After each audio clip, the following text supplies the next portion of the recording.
Have you ever wondered if you should start collecting those Social Security benefits early? What if I told you that the timing of when you start collecting Social Security can mean the difference between struggling to make ends meet and living a life of financial abundance and generosity? Today's episode just might be the most important episode you'll hear all year. Today we're diving into the pros and the cons of claiming at 62 versus waiting till that full retirement age or even waiting till age 70. Stick around to hear some eye-opening stories that might just change your perspective on this crucial decision. Before we jump in, if you missed yesterday's episode on whether you're using technology for connection or escapism, make sure to go back and give it a listen. It's a real eye-opener that could change how you interact with your devices. Just as a reminder, you can find all our episodes at AskRalph.com. And if you didn't know it, we're approaching over 500 episodes in our archive. So before you make a financial decision, I'm going to encourage you to search our shows and see if I've covered the issue. Might just give you some useful advice. Well, now let's get to today's topic.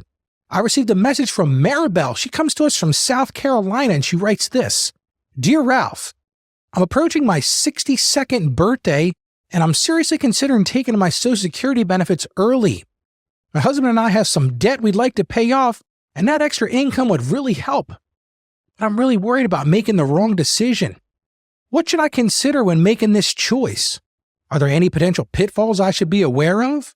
We have a few friends that are actually waiting until they turn 70 to take their benefits, but to be honest, my health is not the best, and the truth is most people in my family don't make it past 75. I am completely confused as to what to do and scared I'll make a huge mistake. Please help us. Well, Maribel, thank you for this excellent question. It's one of the questions that many people wrestle with, and the answer isn't always that straightforward. But don't worry, we're going to break it down today and look for some real-life examples that'll help you make a better and more informed decision.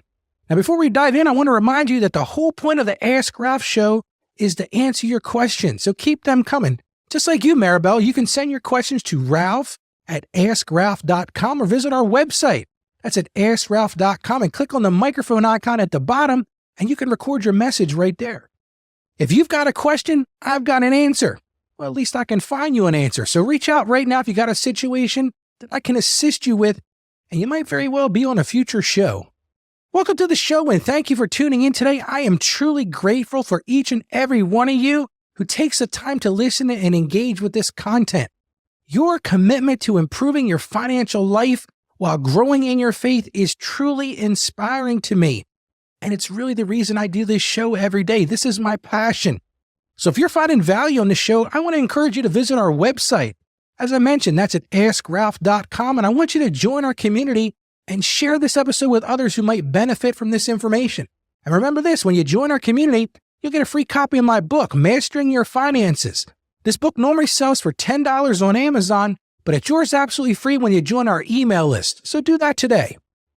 Before we get into the meat of today's topic, I want to share a Bible verse that I think is particularly relevant to today's discussion. It comes to us from the book of Ecclesiastes, chapter 7, verse 12.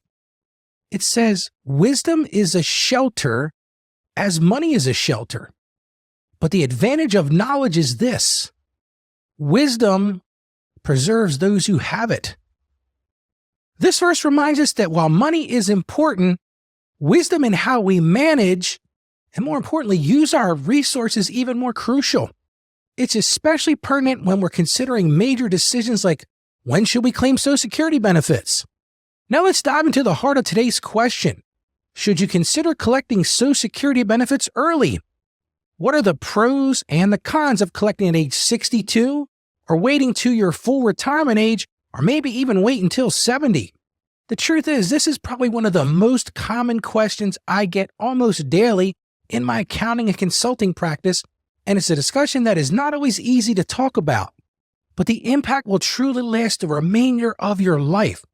So as my grandfather always said, if you've listened to me, you've heard him say this more than once: measure twice, but cut once.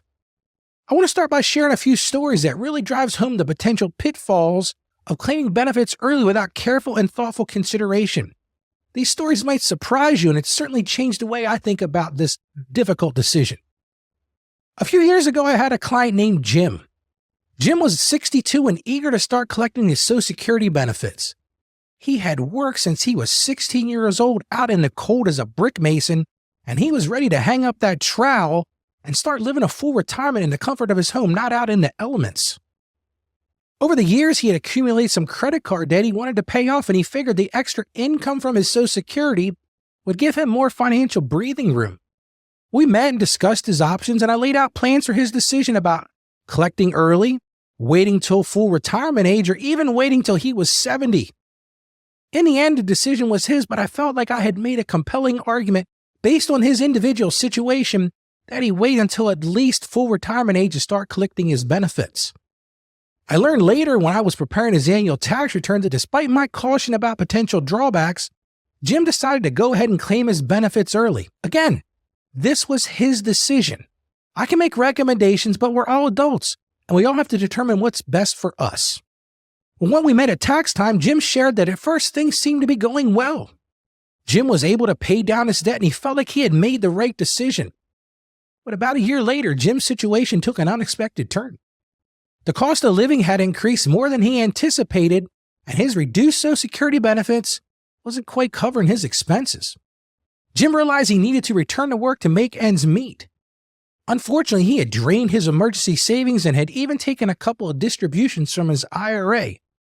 Both of these made his tax situation, well, let's just say not ideal. Now here's where things got complicated. What Jim didn't realize was that returning to work while collecting Social Security benefits before that full retirement age can have some serious consequences. If you earn more than a certain amount, now in 2024 that limit is $22,320, the Social Security Administration will deduct $1 from every benefit payment for every $2 you earn above that annual limit. Well, Jim found himself in a situation where he was not only paying more in taxes due to his combined income from work and Social Security, but he was also seeing his benefits reduced. It was a double whammy that left him worse off than if he had simply waited to claim his benefits. Unfortunately, Jim had made a bad decision. Well, let me share another story that shows the flip side of this decision. I had another client, Margaret. She decided to wait until she was 70 to start collecting her Social Security benefits. Now, this decision wasn't easy for Margaret. She was tempted so many times to start collecting earlier, especially when she saw her friends receiving those monthly checks. She would hear from her friends at church and her small group about how they were collecting their Social Security and using that money for some great vacation, and one of her friends even used the money to buy a new sports car. But Margaret had done her research, and she understood that by waiting, her benefits would increase by 8% per year from her full retirement age until age 70. This meant that by age 70, her monthly benefit was about, and listen to this, 76% higher than it would have been at age 62. As with Jim, Margaret and I sat together and we put together 3 plans based on the decision to collect early, collect at full retirement, or as she did, wait until age 70. I'll share that during one of our meetings, Margaret told me about how great her health was and that her mom and dad had both lived well into their 90s. She also shared that while she was widowed early in life, her husband had really prepared for their retirement.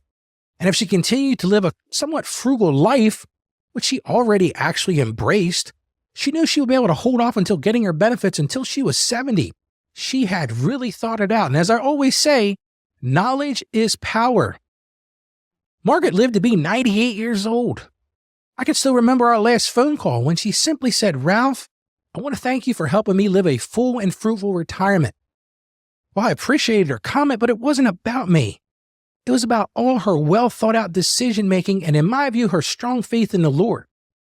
The honest truth is, because she waited to claim her benefits, she ended up collecting a significantly larger amount over her lifetime than she would have if she had claimed early. But here's the part of Margaret's story that I find truly inspiring. That additional income allowed her to live a more generous life. She was able to support her church in ways she never thought possible and even contributed to international missionary work. I was told later that she was one of the most cheerful givers at her church. Whenever a need arose in that, there were so many families who were touched by Margaret's generosity.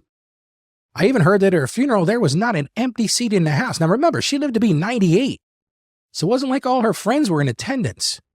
It was simply a testament to her life and the way she treated others with her gentle spirit and true generosity. Margaret's story is a powerful reminder that our financial decisions can have far-reaching impacts, not just on our lives, but on the lives of others and our ability to live out our faith through generosity. Just think how Margaret's decision, while very personal in nature, impacted her entire church community and those who she never even met because of her ability to support those missionaries all over the world. It allowed them to spread the message of the gospel. All I can say is, wow, what a life. Which leads us back to the topic today. What should you consider when making this decision? Here are a few key points to think about. Number one, you got to look at your health and family history. If you're in good health like Margaret and have a family history of longevity, waiting to claim benefits could result in more money over your lifetime. The truth is, it can be a whole lot more. The second thing you've got to do is assess your current financial situation. If you're struggling financially and have no other options, claiming early might be necessary. But be sure to consider all the alternatives first. You need to sit down with a professional, discuss the options and a plan that will be best for you. I can help you. I'll talk about how to set up a meeting with me later in the show. Number three, you got to consider your plans for retirement. If you plan to continue working, you got to be aware of the earnings limit and how it might affect your benefits if you claim before retirement age. Like Jim learned. He learned it the hard way. You've got to know the rules and how they're going to impact you. Number four, you got to factor in your spouse's situation. Now, if you're married, coordinate your claiming strategy with your spouse to maximize your household's total benefits. There are some significant things to consider here, especially if you and your spouse have a large gap in your ages. So, completely better reason to talk to somebody. And last but not least, number five, think about the impact on your legacy. Consider how your decision might affect your ability to leave a financial legacy or support causes you care about. Think about this. Think about all the great work that Margaret was able to do. But also consider the struggles that Jim faced. It's a truly sobering decision point that we all will likely face at some point in our lives. Remember this. This decision is highly personal and depends on your unique circumstances. It's not about maximizing your benefits, but about how those benefits fit into your overall financial plan and your life goals. Well, let's recap for a moment. While claiming Social Security benefits early can provide immediate financial relief, it comes with potential long-term consequences. On the other hand, waiting to claim can result in significantly higher monthly benefits, potentially allowing for a more comfortable retirement and increased ability to be generous. Well, thank you for tuning in today. I hope this message has given you some food for thought as you consider your Social Security claiming strategy. Remember, if you need personalized advice, I'm here to help you. You can schedule an appointment with me by going to askralphpodcast.com/store. Let me sit down with you today and let's put together some scenarios just like I've done for others. Why don't you schedule that meeting right now? Don't put it off any longer. And I want you to join us tomorrow for another important topic. Tomorrow we're going to talk about how do I prepare for an audit of my home office expenses. It's a must listen for anyone who works from home. So as I always say, stay financially savvy and God bless you abundantly. Thank you for joining us on the Ask Ralph podcast. And with a simple click to subscribe, we'll invite you back to our next episode. And remember, financial issues don't have to be complicated. Just ask Ralph.